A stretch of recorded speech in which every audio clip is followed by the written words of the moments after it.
Hello everybody, welcome back. Today, as I promised, we're going to be talking about the portrait of H.R. Giger. So stay tuned. I'm going to have to put you on hold for a second because I have a surprise. I just got sponsored. Can you believe this? I'm brand new in this whole thing, this whole YouTubes, and I already got a sponsor. I cannot believe this. I'm so thrilled with it. I believe this guy's gonna pay all my bills, but I don't know. It's the beginning, It's the beginning of something big, I suppose. But I hope you enjoy. This is their ad. We have to play the ad because now I have a deal with those guys. So here we go. Are you looking to push your digital portraits to a whole new level of realism and awesomeness? Fly on the Wall Studio is the place to go! If you take Chris Costa's classes, all your wildest dreams will come true. Thank you. Fly on the Wall Studios, it's totally awesome! Oh my god, was that incredible? Can't believe they put this stuff together so fast. I mean, that was amazing. That song is super catchy. I think I'm gonna be singing this in the shower today. Anyway, let's talk about what is interesting here. Forget about the silliness, and let's start by sharing my screen in here. So we're gonna be talking about this portrait, which is the portrait of H.R. Giger. If you don't know who Giger was, you're probably not from this world because he was the creator of Alien. It was the first movie was directed by Ridley Scott, and Giger was actually the father of the creatures that we saw in the movie, right? So Giger is this Swiss artist. He was born in 1940, and he died in 2014 at the age of 74. And he was the guy who actually made popular this whole concept of biomechanical, which is a combination of it's like the like a body parts and machinery. And Giger had this twisted sense. He was his work was basically like was very hypersexualized. He had a lot of it was like phalluses and all kinds of weird stuff and dead babies and like a female and male genitalia everywhere, but undeniably like a genius. And as I always do, it's like I try to portray the people who inspired me the most. I try to stay away from pop art too much. For example, it would be easier for me to just like model the latest actor from the latest movie and get all the followers on Instagram, or start doing like cute caricatures or realistic caricatures of cartoons or whatever it is, to get like easy followers. But I try to keep my work basically focused on the people that inspired me somehow, or the people around me. And that's my own jam, It's like I'm not gonna judge anybody doing any differently than this, but that's basically me, the way that I try to create my portraits. So each one of my portraits is related to someone who inspired me somehow during my life. And Giger inspired me back in the day as a teenager, as inspired many people. He was an incredible artist, and he used the airbrush mainly. Later in his life, he switched and changed techniques and everything, but for the most part of his career, he used the airbrush. And then there is this softness to the work, which is very beautiful. Talking about Giger, he was an incredible individual. Like as I never met him in person, but people who actually interacted with him said that he was a very nice person. Very very weird in a way. His place was incredibly dark. He lived in this very dark dungeon with all the curtains closed, and it was like a little bit. But that was his thing. And one thing that I think is interesting about Giger is that if you watch his interviews on YouTube, which you can find these days, he was a sweetheart. I mean, like the way that he talks, he had a very raspy, creepy voice. But the way that he relates and the way that he talks about his own work, it's like he talks about them as my babies, has this deep voice, my babies. And it's quite sweet, it's like in a very weird way. Very interesting character. So I decided to pay homage to Giger for being one of the geniuses, I think, of the century. Really incredible mind, and Ridley Scott was incredibly lucky to get him, because all that universe of Alien was not something that was on demand, that, was like, oh, please create those creatures. Basically, he went to Giger, and Giger already had this whole thing figured out. If you look at Giger's concepts before the movie, he already had this stuff going on, it's like, was part of his own universe. And that was just like, basically, in my opinion, just borrowed to be used in the movies. And that's part of his genius, it's like he already had this whole thing figured out. And again, like, Ridley Scott was really lucky to score this guy to actually have the creatures being created, which, by the way, he got the Academy Award for it in 1979 for the visual design of the alien. So, Giger. So this is the portrait I posted on Instagram and also on Artstation, and we're going to be talking about all the steps that I took to to create something like this. There are many other pictures in here. If you go to my Artstation, you can check out.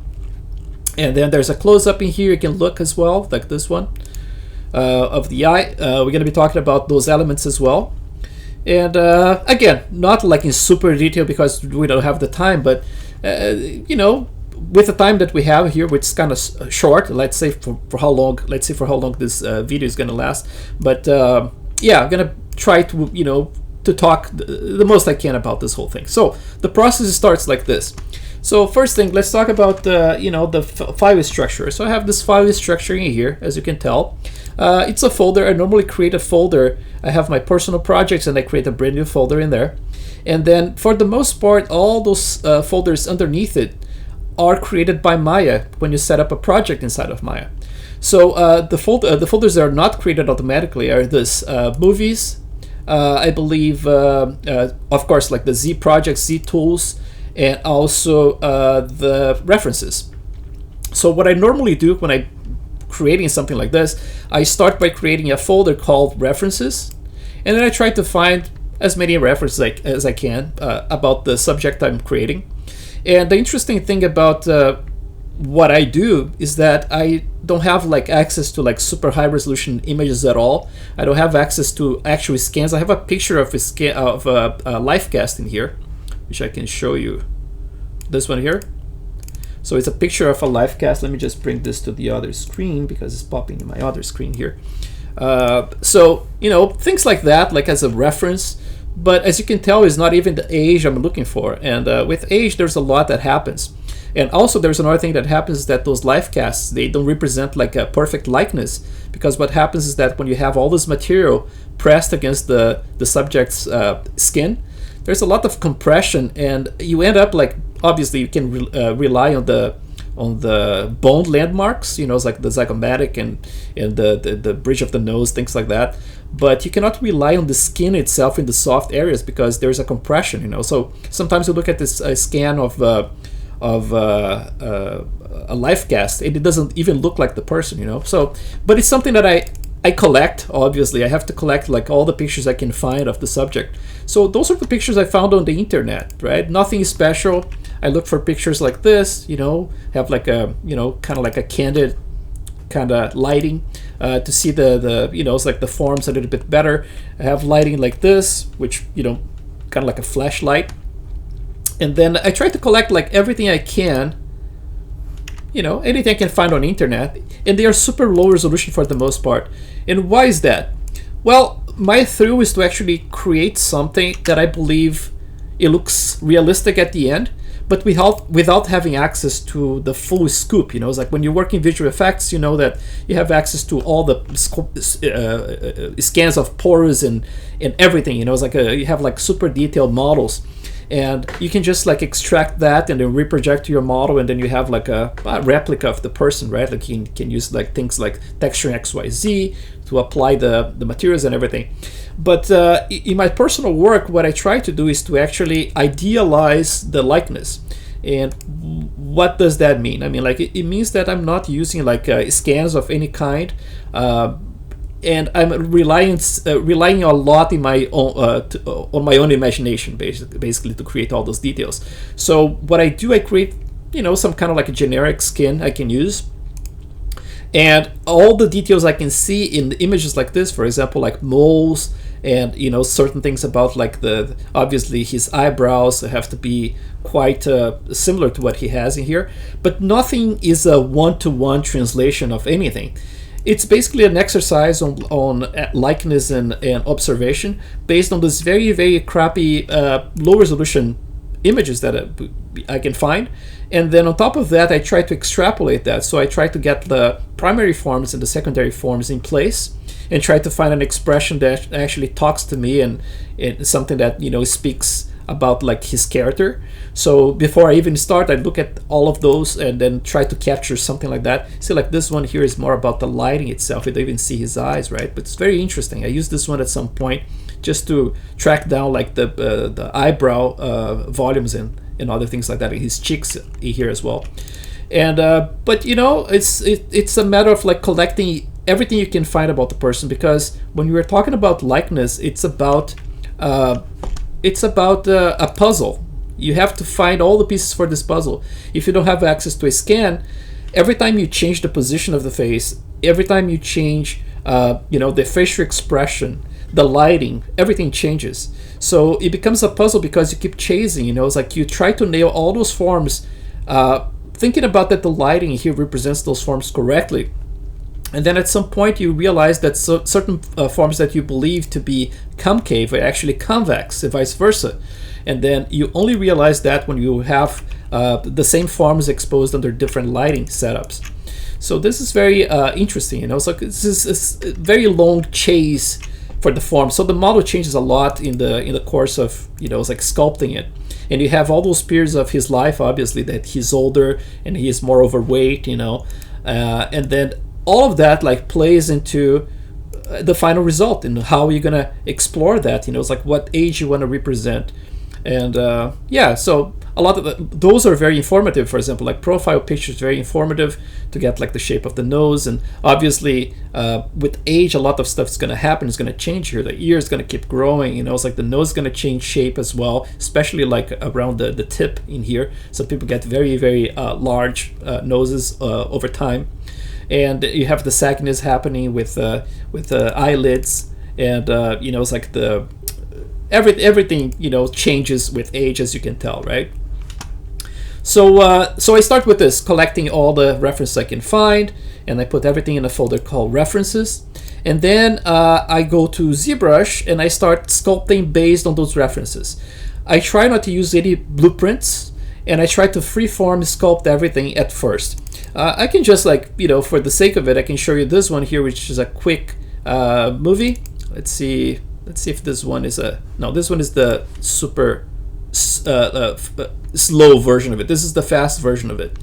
So it goes like this, you know, it's like it all depends of the model we're going to be working with. Sometimes I start with a base mesh, sometimes it's from one of those very generic planar faces from Zbrush, and sometimes it's completely free form like this, you know, it's like just like almost like playing, you know, it's like almost like a kid playing with clay, you know, it's like it's kind of like exploring the forms without paying too much attention at first.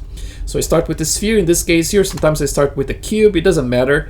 It's just a matter of like really finding the expression at first, you know. It's like I try not to do anything that's you know, it's like too related to the way that traditional art is done, because as you can tell, I mean, like with digital, you have access to multiple subdivision levels, so I can go back and forth with the forms.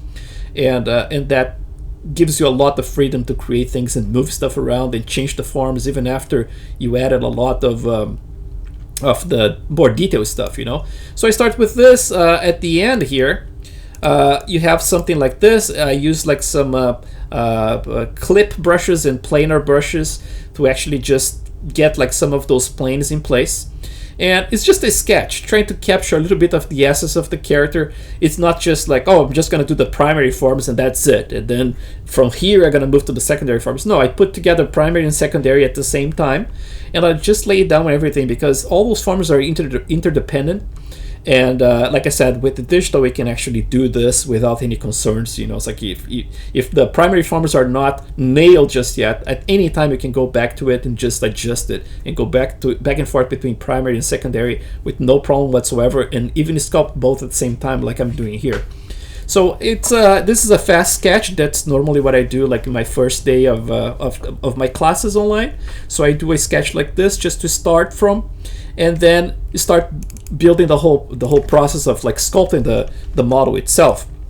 At the end of the day, after weeks of work, right, because teaching and then going back and forth, I ended up with something like this. This is, by the way, like my favorite material in ZBrush. You start always with this matte cap here. I hate this this red matte cap. I never liked it.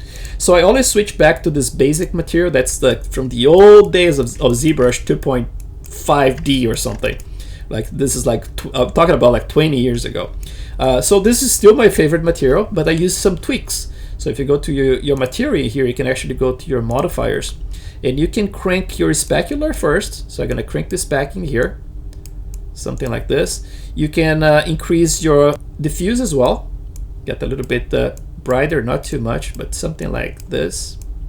Gonna get a little bit the specular curve. You can actually tweak a little bit more as well, make it a little bit shinier, and then let's do a little bit more spec. So if you have something like this is kind of like a little bit of, looks a little bit like the blend in Maya. Not the new Maya, but I mean like Maya versions ago, they had like the blend material, the default, that it looked a lot like this. So this is my favorite material to sculpt with, because I can see all the forms, and I'm familiar with this type of shader from Maya, so it really makes sense to me. And I was like, and also you can see a lot of detail with it. So basically I start with that concept, and then from that concept to get to this spot here, I go through a process of reprojecting things. The reprojection can be done with external tools, or it can be done manually. You know, it's just like aligning things and just like selectively projecting things. But there are some amazing plugins out there. I don't have I have it here. So I have ZWrap, and ZWrap is an incredible program because it's like magic to me. I recommend it to my students as well. They're super nice. They actually, it's like if you're a student, you can just say, I'm a student. They actually give you the software for you to use for a while, which is really nice of them. And it works great. It saved me a ton of time to do that. But then once I have everything reprojected, obviously to reproject, you're going to have a base mesh. So I have this base mesh here is pretty old. It's probably not even adjusted for this model correctly. I have a new base mesh that I use in my newest models, which is a little bit better distributed. So you can see like those polygons in here, they are much bigger than those polygons in here. That means that when you subdivide the whole thing, you're going to have more detail around this area, not so much detail around here. So obviously, if you plan this better, you can get like the same amount of detail across the board. At the same time, on the ear, I don't need all those polygons, so I simplified. My newest models are simplified in here and a little bit more complex around here. And then when you subdivide the whole thing, obviously, what I try to do, I sculpt in the regular subdivision levels first in ZBrush. So if I go over here, you're going to see my subdivision levels are at 4. So that means I only have 1.1 million polygons at this subdivision level here. But then on top of that, I go to my geometry HD in here, and I subdivided another 3 times. At the end of the day, this model went from 1.1 million polygons to about 72 million polygons just for this bust. So it's just like the head and the shoulder and the neck in here. So 72 million polygons. So obviously with 72 million polygons, I can get poor detail, mostly of everywhere. Just for the sake of showing you here how this works. So if I isolate certain areas, for example, I try to create my polygroups, and which again, we don't have the time to speak too much about it, but you can learn from the ZBrush website, or their tutorials are quite amazing and informative. You can look for that. So if I have something I created my polygroups, so I can actually isolate things like that, like this mask, more easily. So even if I want to do this, for example, and hide the back of his head and just have the face like this, hide that. So now if I go to HD geometry, which basically just for you to understand the concept of HD geometry, is that instead of the regular subdivision levels that you can get to a limit of probably 40, 50, pushing 60 million polygons maybe in a single subtool, With HD geometry, you can actually reach, in theory, 1 billion polygons, which is quite impressive. I went all the way to 250 million polygons at some point, and it's totally workable. And since ZBrush became 64 bits, the entire thing is amazing now, right? Like, you can actually sculpt chunks of 40 to 50 million polygons, no problem whatsoever. But in this case here, you're gonna see like this entire face here. In order for you to see the HD geometry, once you subdivide in here, you have to actually access that mode. So if I rest my mouse right here around the nose and I press A from the profile, I like to use the profile because it tries to capture everything in a cylindrical way. Kind of imagine like a cylinder that's being projected from the side. So it captures much more stuff. So at this point here, this entire face and a piece of the neck have about 30.7 million polygons, right? So now if I go really close, something like that, you can see like, you know, it's like all his black heads in there have access to all this fine detail now that I can add. Oh, I just sculpted something by mistake in there. So, you know, it's like all those little things in here. For example, like you see like those little dots around here where the hairs would be. Those are not by accident. They are placed by hand and using the actual hair to guide that. And how do I do that? Well, I export the little eyelashes that I have in Maya as a geometry, and I bring to ZBrush, and then here in ZBrush I can go like to the root of each one of them and just sculpt them, and I can get those little guys, which don't seem like much, but if you look at close-ups, you know, it's like you can actually see that there's something kind of interesting happening in there.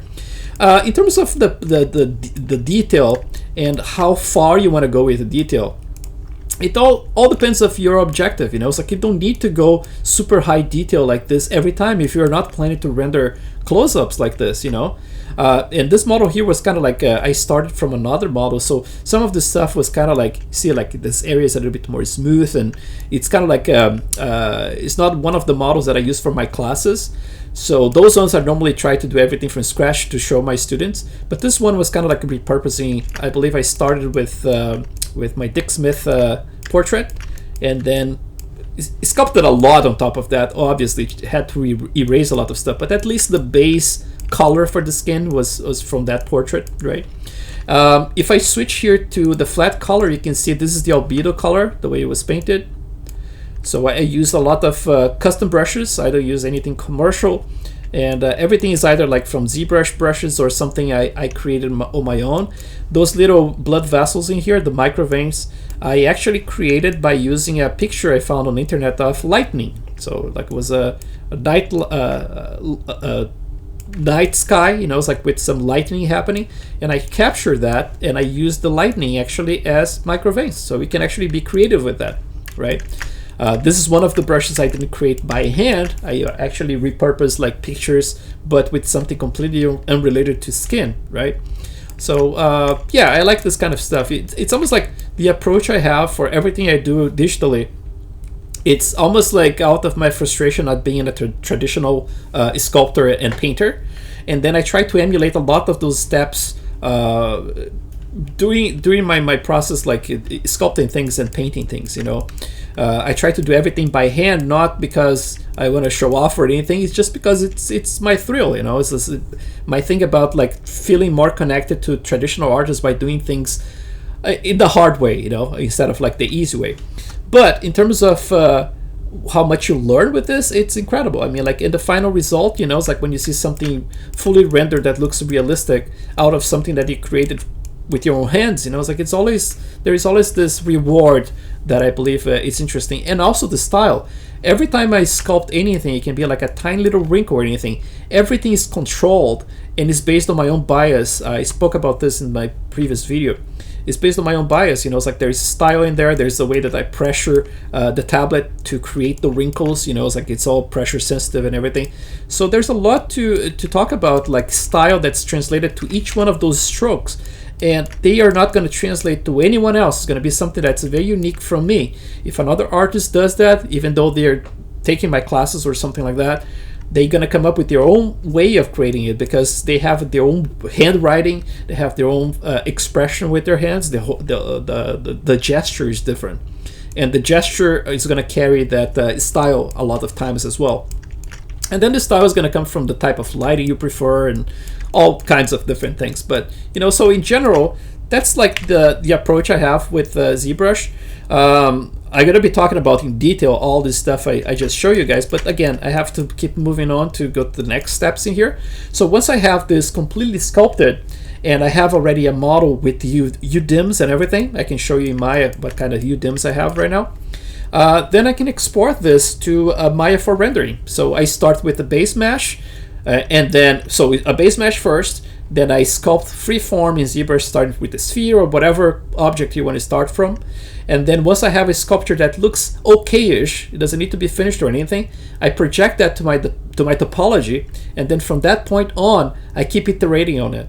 And then so at that point, I can just bring a base mesh. It can be very bad actually. Just bring it to Maya to do a few renders, and then I use that a lot because if you do those renders in Maya, you can actually evaluate the forms better instead of like ZBrush. You don't have actual lights in here, so I'm not evaluating the forms correctly. I could use like a BPR render and stuff, but I still trust Maya better for this kind of stuff. And then so goes back to Maya, and then from that point on is just iterating over and over again.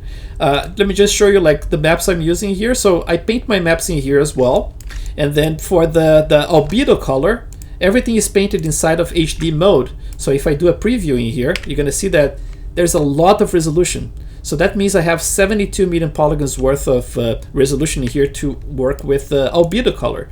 But then the other passes that I do, you're going to see my shader network in Maya soon. The other passes are very simple. So instead of like creating multiple HD geometry models in here, I don't need to do that because the other maps are quite simple. This one, for example, is a specular map that I'm not even using in this model, right? It's kind of like a sprayed looking, and I'm not using that. All I'm using is just this roughness map here. You can see it's very, very simple. And talking about the roughness map, what I try to do for every single model is to try to mimic what nature is doing. And for example, if you have like more roughness in the skin, that means you have less specular. So the areas you see here, the darkest areas, have the most specular. So the specular is tighter. So you're gonna see the eyelids, you're gonna see a little bit in the lips, not like super shiny or anything, just a little bit more shiny side of the nose because you have like all the moisture in there, and a little bit in the cheeks. But then other areas, they don't have a lot of specular. So this map I can use to control both the amount of specular the model is going to have, and also how the roughness of the skin is gonna behave as well. But instead of plugging this map straight to the roughness map, what I try to do is to create a bump map and use this map to be the depth of that bump. So in this case, for this model, I'm not using bump, I'm using displacement map. So it's a combination of the actual displacement map coming from the details, plus this map here controlling another map that's just a procedural from Maya, just to create the micro detail. It's basically like the micro breakup of each one of the pores. So there's another pass that's just this micro structure. So it's just trying to create something that behaves a little bit like real life, right? So, just like my way of seeing it, obviously, nothing is set in stone, and a lot of people are going to do differently. So for my settings to export out the ZBrush, I use this. I use for my displacement, let's expand this. I normally use this. I export at maximum resolution at 8K. My map border, I normally don't change, but if you want to be safe, if your UDIMs are not UDIMs, but your aisles are too close to each other, you can increase this, based like, it's like if they're too close to each other, obviously you have to adjust in your Vs, but you can use this one to actually expand the borders to prevent like seams. But normally if you use HD geometry, you get seamless models. And then there are a couple of other tricks I use here. So I use switch morph target. And then for the displacement stuff here, there are a couple of things that I do. I turn on adaptive and I crank the DP subpix. This, by the way, would add a ton of time to export the displacements if you're not using HD geometry. But with HD geometry, it doesn't matter. It exports just as fast. So I try to take full advantage of that. And then for the mid in here, what this means is actually This is 0.5 means 50% gray. That's the mid level. So in that case, you can go to like darker levels and then lighter levels to create like the peaks and valleys. But Arnold uses 0 for the base level. That means it's black. And then you're gonna ask yourself, like, how can you go below black? Well, if you use 32 bits, you can have negative numbers. So normally I try to use EXR to export as a format, 32 bits, and then made that 0 because that's basically what Arnold is expecting. And then when I export this map, I can plug it straight to Maya, and the render is gonna work just fine. On the file names here, one thing you have to do, go to your UV tile format here and keep clicking on it until you reach UDIM, which is the Mari standard. And then if you want to, click overwrite here, you can do that. But I'm not even too concerned about this because I'm exporting my displacement map in EXR anyway. But if I'm exporting textures from Polypaint, I'm going to export obviously using TIFF or any format. If you keep clicking here, you find the different formats in there. But that's basically what I use. UDIM in here, overwrite files. And then the last detail here is this. I explained this in my Zbrush Summit in 2018. You can check the video. Basically, like if I have a model that's already subdivided like this, I have all the detail in HD and everything. Before I export the displacement maps, I try to go to the lowest, actually two different things here. I'm gonna go to the lowest level first, right? Lowest, and gonna go one subdivision level higher than this. And I do this for this reason. So the lowest resolution I only have 17,000 polygons. The next resolution I have 69,000, right? So I'm gonna export this one, for example. Let me pick object here. So I'm gonna get Giger in here. Let's do Giger. This one's gonna be middle resolution, so MR, and let's put a random number here, 99. I can delete later. MR 99. And then I'm gonna go now to the lowest resolution, and I'm gonna export this to the same thing. So it's gonna be OBJ, but instead of MR, it's gonna be LR for low resolution. And I'm gonna explain why I did this. So now that I have both exported, I'm gonna keep my file here at the lowest resolution. I'm gonna go to the morph target, and I'm gonna delete anything I have, and I'm gonna store switch. So that's it. So I'm gonna do the steps again. If you have any morph targets, you're gonna delete it. Gonna do store switch, and then you're gonna go import. And now you're gonna find. Oh, I hate that. Actually, this new Zbrush is actually not saving the latest place you're working at. So that's kind of, I'm gonna actually copy and paste, which so it doesn't forget anymore. So just copy this to memory here. So you see, I have my low resolution here. So I'm gonna click this one. I'm gonna import. So the steps, if I repeat all for you, is going to be, if you have any morph target, you're going to delete, store, switch, import. Those three steps, store, switch, import. That's it. After you did this, don't do anything else. If you go one subdivision level higher again, that means you're going to have to redo those three steps again. Keep it at the lowest resolution. Make sure you have your switch morph target in here. And what you're telling Zbrush to do is basically compare the base mesh and compare to itself. So that means it's going to force it to create a difference between that and what's at the highest resolution. So that way you can actually make sure you don't have like double transformation. Sometimes you have like some weird stuff that happens, it's like you get the details much deeper than they're supposed to be. And this way you basically make sure that Zbrush behaves correctly, okay?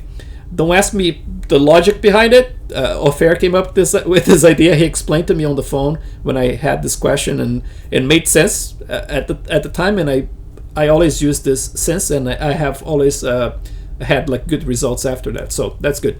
Another thing that I do here now, that's the trick.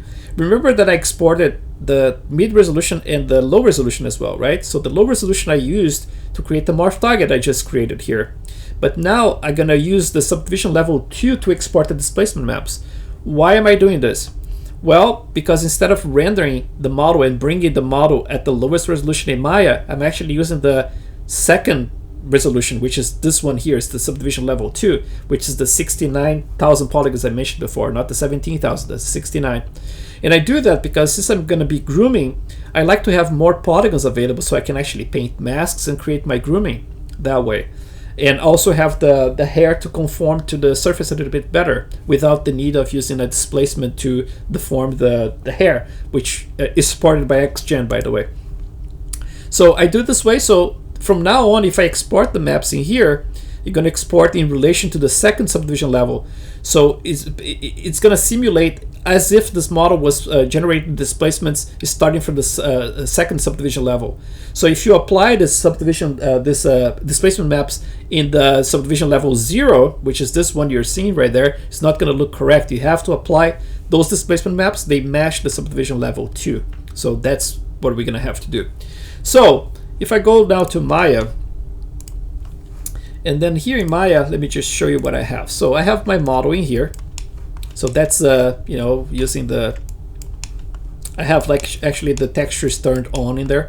It looks weird, right, without the white hair in here, but that's the viewport view in here. But if I click the model itself and I look at the number of faces in here, you get the 69,000 polygons I mentioned before. So that's the my base mesh in Maya is one subdivision level higher than the base mesh in Zbrush, and then I have to compensate for that by generating the displacement map correctly, right? So the next step in here, once I have a model in here, I'm gonna have to set up the model to receive displacement maps. So the way you do this, you're gonna click the model, you're gonna press Control A or just Attribute Editor, and then when you go to Attribute Editor, you can go to your, you know, normally it's the second tab in here.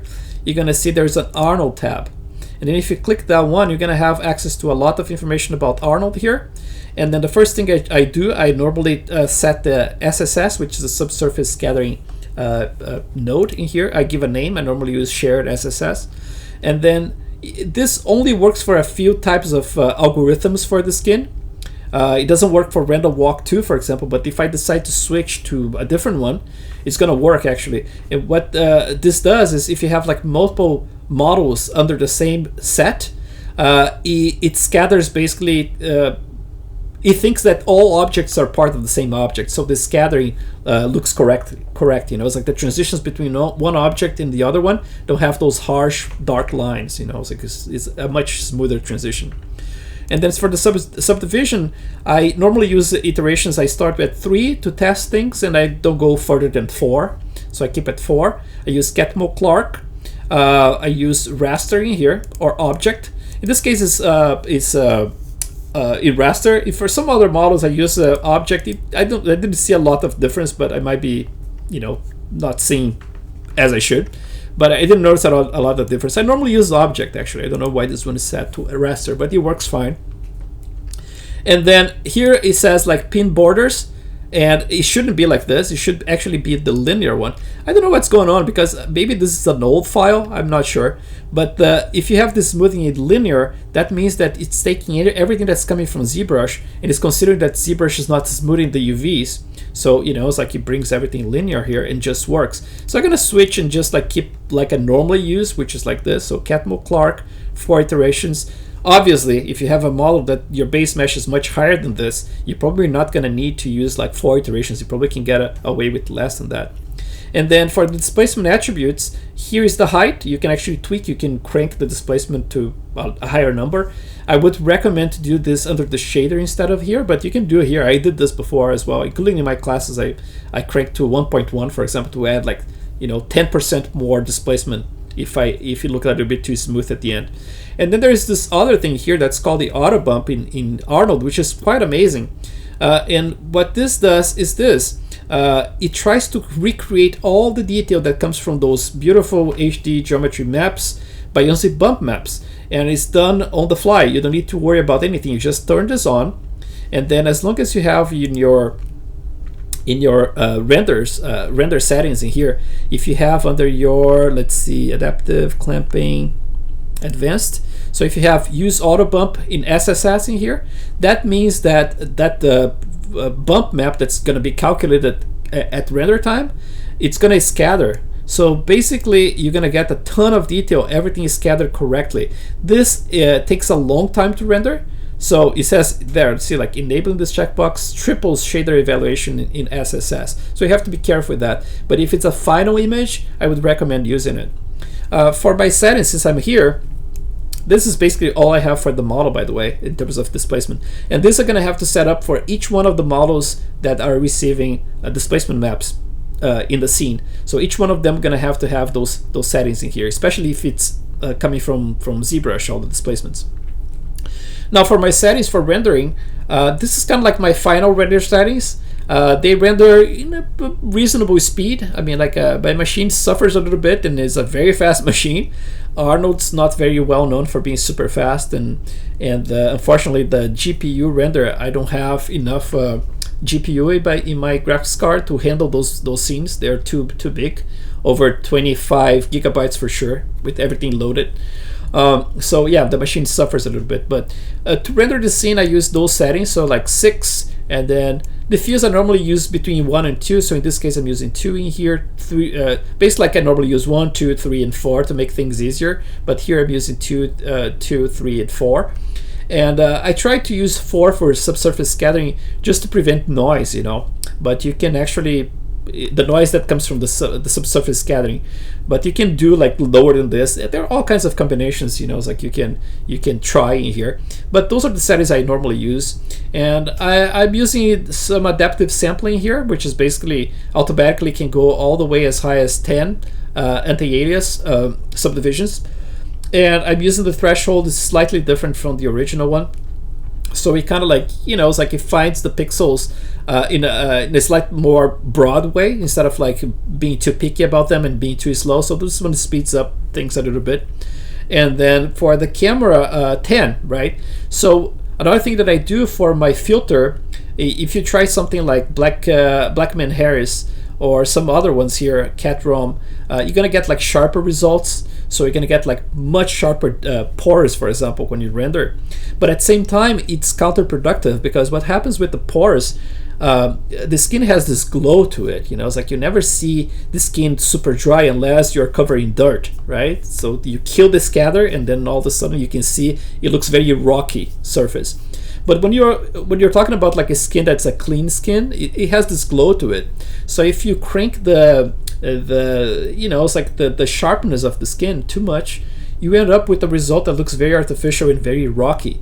So what I do normally is to just use the default Gaussian, and then just instead of like 2, that's the default size, I reduce this. The lower you get, the sharper you get the details. But in this case here it's about 1.8, so it's slightly sharper than the 2 that's the original one. I'm using the auto bump. For the ray depth, you don't need to use those values I use in here, because I have the iris, the sclera in the eye and everything, so I try to keep things a little bit higher. But if obviously if Arnold doesn't need them, it's not going to trace as deep as I'm putting those numbers in here. It's just a guarantee that's going to trace deep enough. If you reduce those numbers, for example, Arnold's not going to be able to trace deeper into transparent surface, so it's going to be blocked at some point. So instead of like seeing if you have the sclera covering the iris, all of a sudden the iris disappears, it becomes black because it's not tracing the light into that. So you need like a little bit more rays to do that, right? But you don't need to follow exactly that. For the textures, by default, you normally use the auto convert to TX and use existing TX, but I don't use that because my machine can handle all those maps, and I want to see instant updates instead of like having to recreate those textures, and because those are actually more optimized textures. They're smaller. You can actually fit a lot of stuff in your GPU that way. But in this case here, I mean, like for my models, I'm not using GPU render anyway. It would not accommodate, even if I had this, would not fit. So I just keep it off, But, it's detail. We are not going to be talking too much.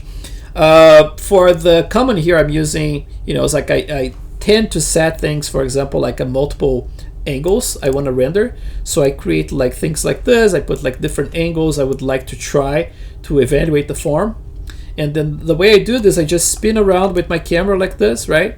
And then when I'm happy with the position, if I frame it here and just spin around like this, I'm happy with the position, I go to View, select Camera, and then press S like Sam, and then it creates the keyframe in there, right? There are certain tools I use here, for example, for the camera tools, if I want to do like a roll tool, just to create something more dramatic, like that, right? So sometimes I do this to add a little bit of movement. What I do as well, I try to use from time to time, like in the camera settings in here, you can actually activate, let's say like let's see, film gate mask, save action, save tile. Let's see, gate mask. So I have this one, the field chart. So the field chart here, it just shows you the center of it, but you can use this for composition purposes as well. You know, if I can use this diagonal in here going across, for example, to align this between like the corner of his eye in there and then the corner of the mouth in here, and follow that line, basically like his nasolabial folding here, right? Something like this, going in direction of his eye, and then use that to frame the nose in here in this quadrant, and then use that as basically like a tool for composition, right? So I select it again, and then I keyframe this. I can actually hide my field chart, and then I have a shot like that I can render, right? So I do this for all those different, you know, camera angles I want to test, and then when I render, I can just like do like a batch render, and then that's why I have it set like start frame to end framing here. For the resolution, I normally, it's for stuff I'm posting on Instagram and Artstation, so I use like 1500 by 1500, and that takes care of it. I'm using EXR in here. I'm not using compression. Normally I don't use it. I just keep it none. But for some reason, I think something got reset in my Maya, because a lot of stuff was set differently before. And then for the system in here, I try to use like a bucket size that's different from the default. I use auto detect all threads. And that's about it, right? So that's how things are set up inside of Maya. About the hair, for example, so let's talk about the hair in here. So let's expand all of those guys. This video is gonna be long, man, but I promise, so I'm gonna do it. So bear with me. So now I have like, let's see, I think I expanded way too much. Let's just do like this, and I expanded everything. Every single node of everything here, so I'm just gonna collapse them again. Sorry for this. Let's do this. Okay, and let's start by hiding everything. So let's hide just the nodes themselves here, and I'm gonna just like bring one by one, so you can see. You know, it's like the whole purpose of this video is to actually show you what it takes. You know, it's like all the things involved in the process. Not all the things, but I mean like most of the things, I suppose, with the time that we have. So the model comes like this, plain without any hair, and I create the descriptions by selecting faces. So if I switch the face in here and I click this little guy here, I can actually paint faces. Or if I press B here, I get the soft selection. So, you know, it's like, let me just turn it on and off. That's weird, it's not turning off for some reason, by soft selection. But anyway, so let's see, face. So you're gonna paint your faces in there, something like that, and then it's actually quite weird that it's doing this. Let me just double click this guy here and see if I have the soft selection on. Where is it? The stroke, style, pressure, display. Oh, it's big. Look, man, that's the thing, you know, it's like I don't play with those things because it was all set before, and all of a sudden things got a little messed up. I don't know what happened with this Maya. Seems like something it's weird. Anyway, so one thing you can do as well, let me just switch back here very quickly. Let me just go back to this guy here. You can actually turn symmetry on, right? So you have the symmetry off here. If you're painting hair, you want to create some masks, you can actually create, you can click this one here. You have to make sure that your model is completely symmetrical in terms of topology, obviously, for this to work. I can just click topology here, and then I'm gonna pick a line that's in the center. So if I click this one here, now we found the symmetry. So now if I select any, you know, face, it's gonna look for the face like in both sides at the same time. This one, not so much, because okay, so right now, for example, if I wanted to paint something around the hair line, I would paint something like this, right? Not very roughly here. And then I would go to my create inside of like XGen. By the way, this is like one of the many modes that Maya has. I normally use the workspace called XGen Interactive Groom. That's the type of Groom I use. because it's very freeform for someone like me who likes sculpting. Less technical and much more artistic, I suppose. So once I have the faces selected, instead of like using, some people use like just a scalp, a different mesh to do the grooming, I groom everything in the same model. So I rather just like select faces like this, and then when I'm ready to groom, I just go to create interactive groom splines, and then I can just like give a number in here, make sure that I got a count that looks more visible in terms of the amount of hairs you have in your scalp.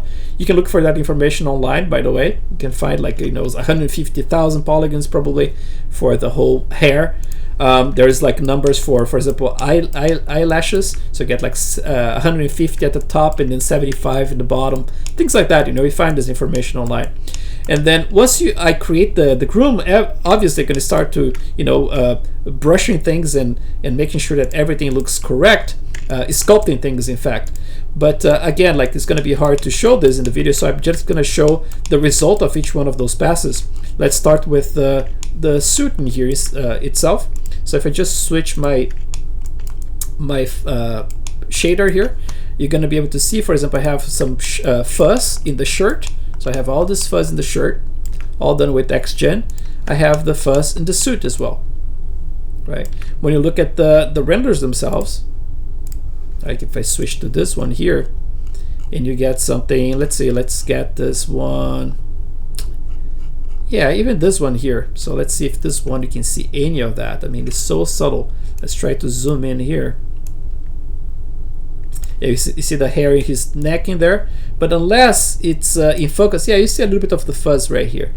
It's the kind of stuff that, it's subtle enough, but if it's not there, it doesn't look quite real or as good as it could be.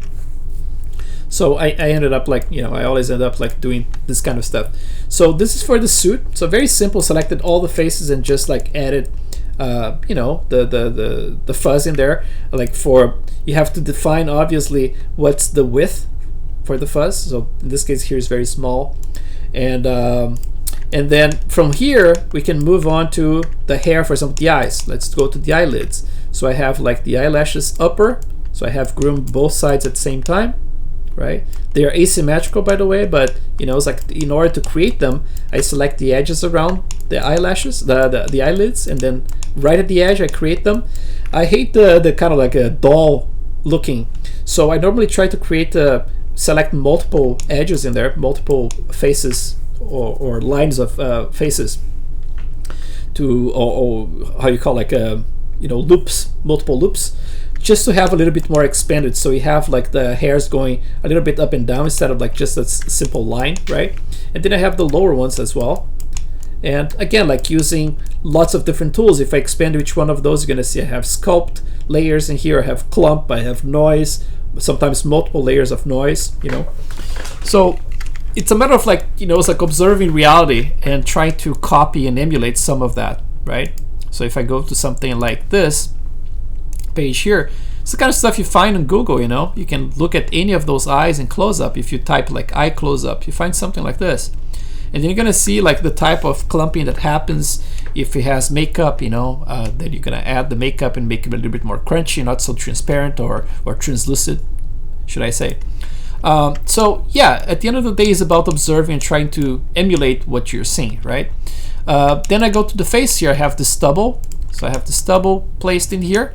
And the stubble actually, the cool thing about XGen, like I said, is that interactively you can grow things. You can actually sculpt things, paint the length and the thickness as well.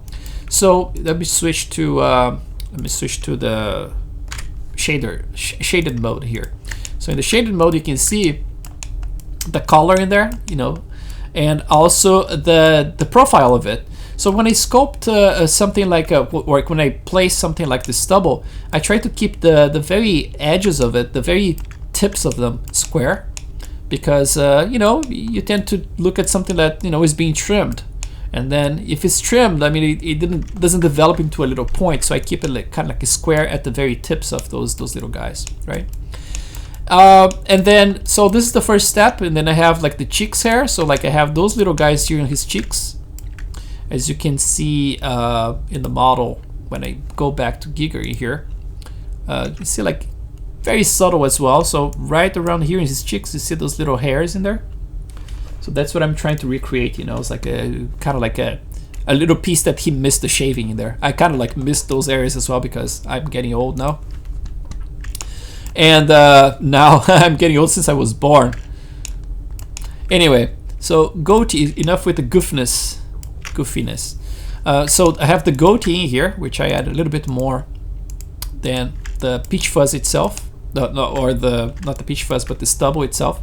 And then I have a pass here that's the peach fuzz. So the peach fuzz covers the entire face, and it's this tiny little hair that covers the entire face, right? Like the super tiny hair. And it's everywhere. It goes around the eyes in here. It has a little bit of a direction around here. It goes like around the eyebrows, and then it goes all the way around there, and ends up like landing right here around his neck. So you have some fuzz in there in the neck, and then his chest, right? Everywhere. It's kind of like, you know, it's always a matter of finding the right shader for them and the right profile as well. You see, like those ones are fully grown. So instead of like keeping the tip like square, I actually make them into a little tip. They're fully grown, so they're gonna have a little tip. Always try to observe things, or try, even if you're not observing, imagine how things would work in real life, in the real world, and then try to remember those things when you know, adding each one of those little details. And then you have like the nose hair. So you have the nose hair here, which he had like some very long ones in this area here based on the reference I've seen. So I added some long hairs in there.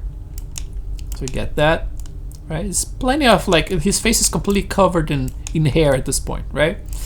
And then we go to the eyebrows. The eyebrows have multiple layers as well.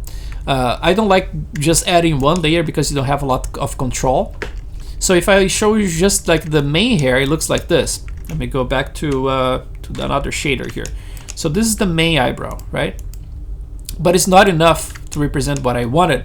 So I have those other ones here. I have those fillers. They are very thin like this. They actually blend with the peach fuzz. And I have some thin hair, which basically does a similar thing. So they're right there. Let me switch again here so you can see them.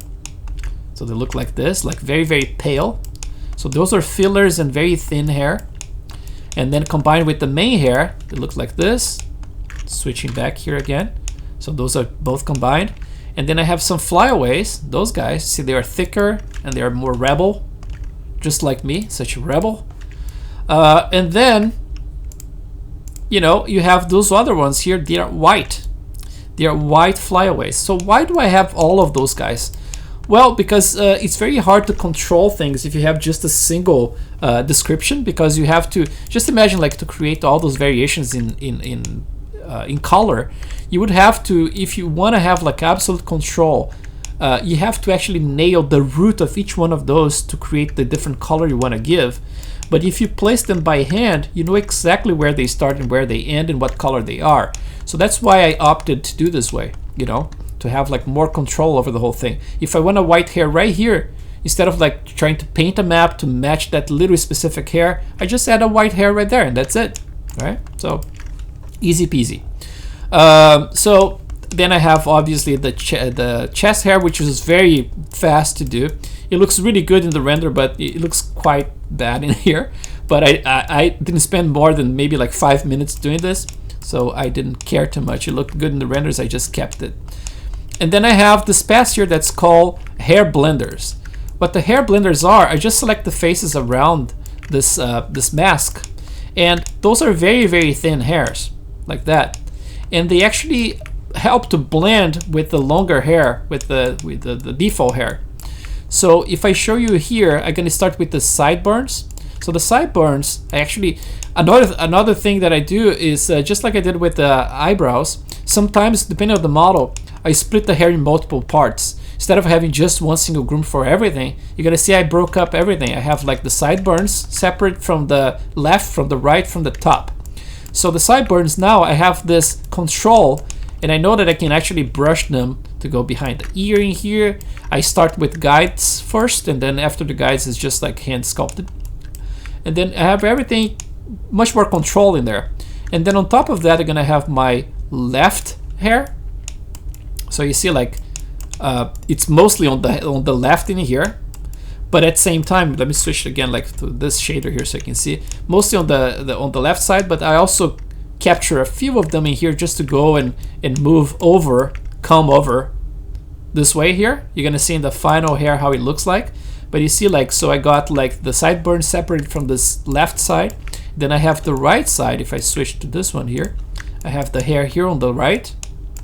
And everything here, you can use like this brush here, which is very useful, which is the freeze tool. And you can freeze a bunch of hairs and you can sculpt either just inside of the frozen part or outside of the frozen part, and then you can have absolute control to, you know, it's like to curl anything you want exactly the way you want. It's like, it's amazing how powerful XGen is for this. It's very buggy as well, but in my machine at least, like, it's less buggy. The interactive is less buggy for me than the old school you know, XGen, with the advantage that's much more artistic. I can actually really sculpt the hair. I can actually do any type of sculpting, you know, without relying on expressions or something like that. And then the final layer here is the top hair, which covers the entire thing. So this one covers everything here. And then again, like those come over here, they're just like going over. You see some of them in there. And then obviously, like, what makes things natural at the end of the day, you see like CG hair normally, if you keep things too straight, you know, without enough noise, it looks very, very fake.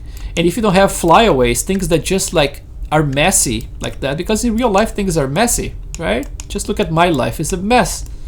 And then so you have like all those flyaways, right?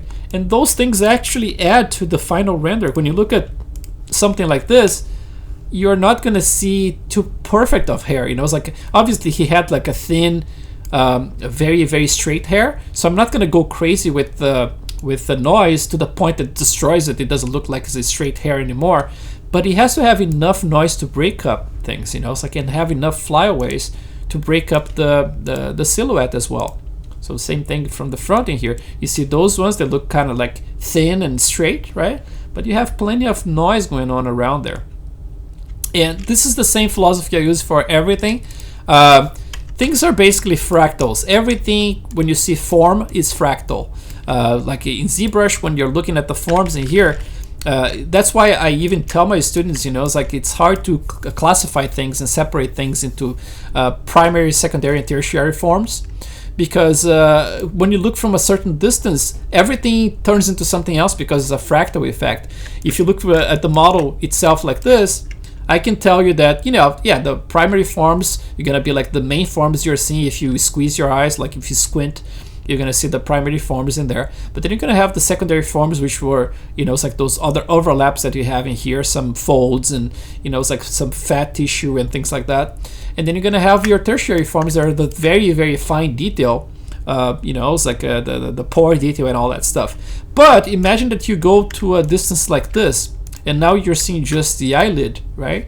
All of a sudden, this eyelid here becomes a primary form, and then you're gonna have the secondary forms, which is gonna be the smaller, you know, details in here, like smaller folds, and then you're gonna have the tertiary within it. And if you keep sculpting closer and closer, this form at some point, like if you get close enough, might become like this small form here might become the new primary, and then you're gonna have in relation to that a new secondary, a new tertiary, and it always evolves into a fractal, right? So that's why I rather refer to things as a hierarchy, you know, like it's a hierarchy of form. And yeah, I mentioned this to my students like almost every single class, because that's how I see it, you know. Yeah, so that's how I see when I try to recreate reality, when I'm trying to do something that's to emulate what I'm seeing as reality, but without actually relying on pictures and ready-made materials. I'm trying to actually capture that essence of the form, but without being a one-to-one translation, but simply like an idealization of what I'm seeing, you know. A pore, the way I sculpt the pore is not the real pore, but when you put them all together and to the point that they are breaking up the surface and then creating this effect of the specular to look more like a natural skin, you know, it's like there's this difference between the, you know, the type of specularity you're getting in the lips in here. They're not super shiny, they're just enough to recreate that idea of the lips. And same for the cheeks and the nose, you know, it's like things are just different specular levels in there. And if you break up the surface correctly within ZBrush and export the displacements and use the, you know, it's like the micro breakup of the surface as well, things become very, very interesting at some point, you know. The last thing I want to show you guys here, because we are already in for a long time here in this video, it's just my shader network for the skin. Not into detail or anything like that, but you know, just for you to see how complex it is. And you've seen that like in certain shader networks when you saw online, you know, like for certain creatures for movies, how gigantic those shader networks are, right? And my philosophy is this: I use as minimal as possible, you know, it's like the minimum amount of maps to create something that looks as real as possible. And then if it's not good enough, I keep adding more maps.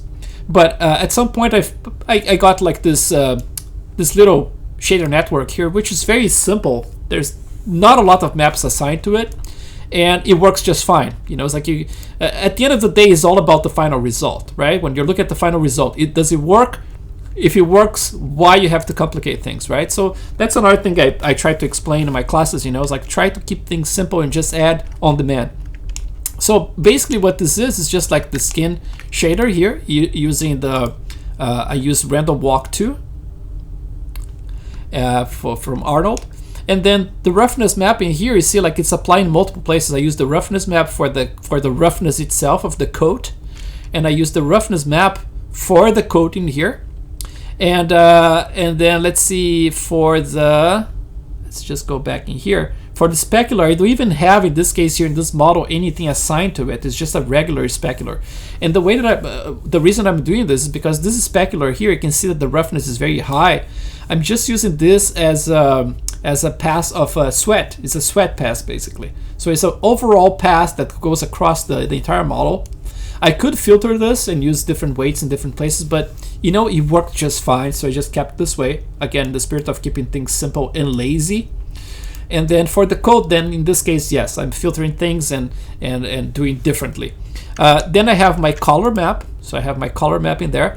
But for the color map, I'm using a color correct node in between the color map, the albedo, and the subsurface color. And this way I can actually control things. You see my gamma here originally was 1. So I brought it down because I thought that the skin was too bright. And then the saturation, I brought it down as well. And you can play with those, you know, it's like you have a color correction right here in Maya for you. And then for the displacement map, instead of like plugging the displacement map straight away, I'm actually using a luminous map, that's a Maya node. And I'm using a plus minus average. That way I can actually, instead of like using my displacement map as alpha plugged straight to the alpha of my displacement node in here, I'm actually using the color. So if I use the color itself, the color is plugged into, oops, so it's plugged right here into the color. And then actually this one is this is the roughness. So this is the roughness plugged into the color. But let's see where my displacement is. So I have displacement map.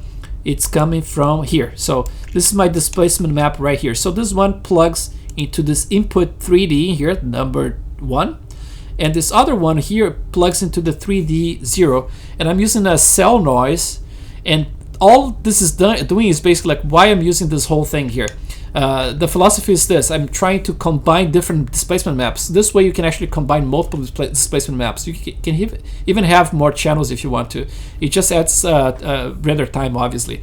But in this case here, instead of like in the past I would use the cell noise as a bump map, now I'm actually combining with the actual displacement map and creating a final displacement map that has the displacement detail from HD plus the super fine detail that's coming from the cell noise, right? And it works really good, but you have to actually control it.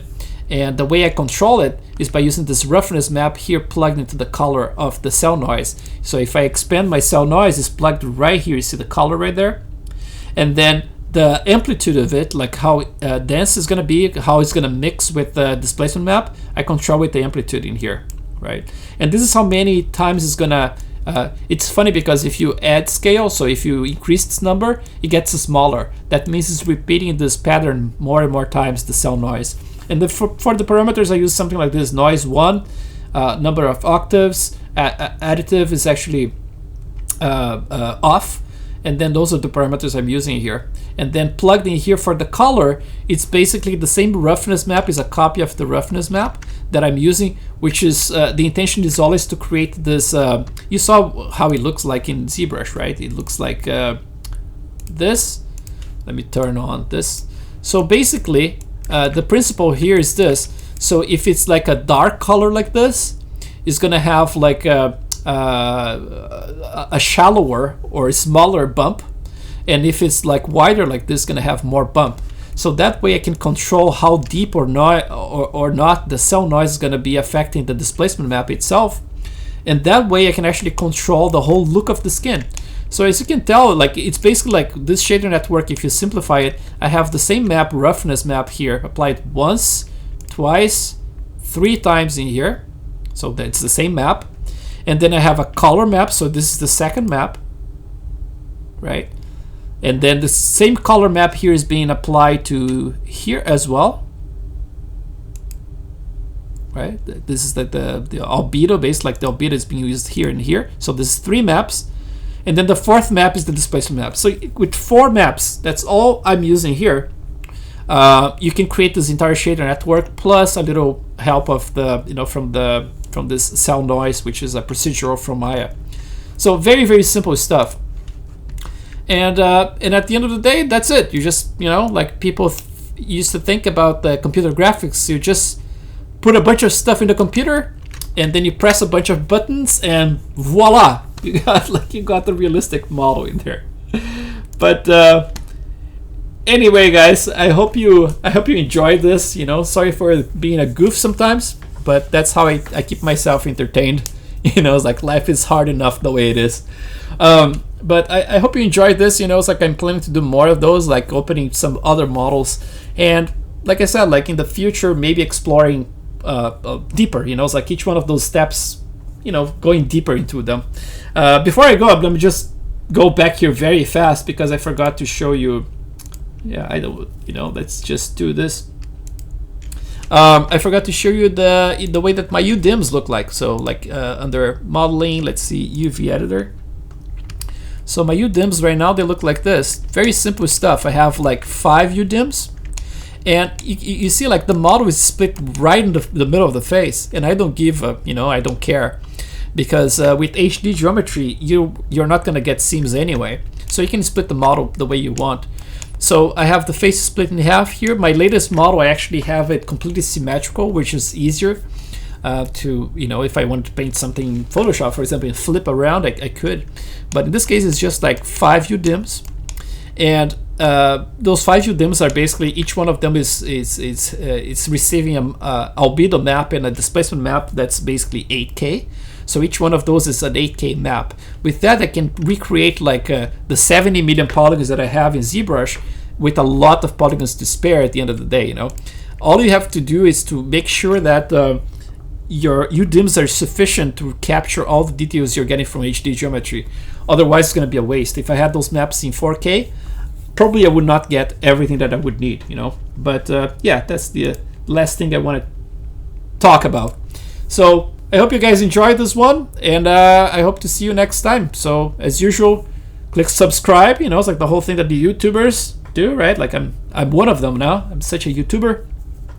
Click subscribe. There is the little, like a, I don't know how you call that, the little bell down there, so you can actually receive notifications if I have a brand new video up, and keep following it. It's like a show to your parents.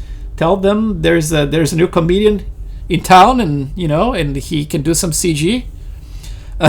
So keep safe, guys, and see you next time. Thank you so much.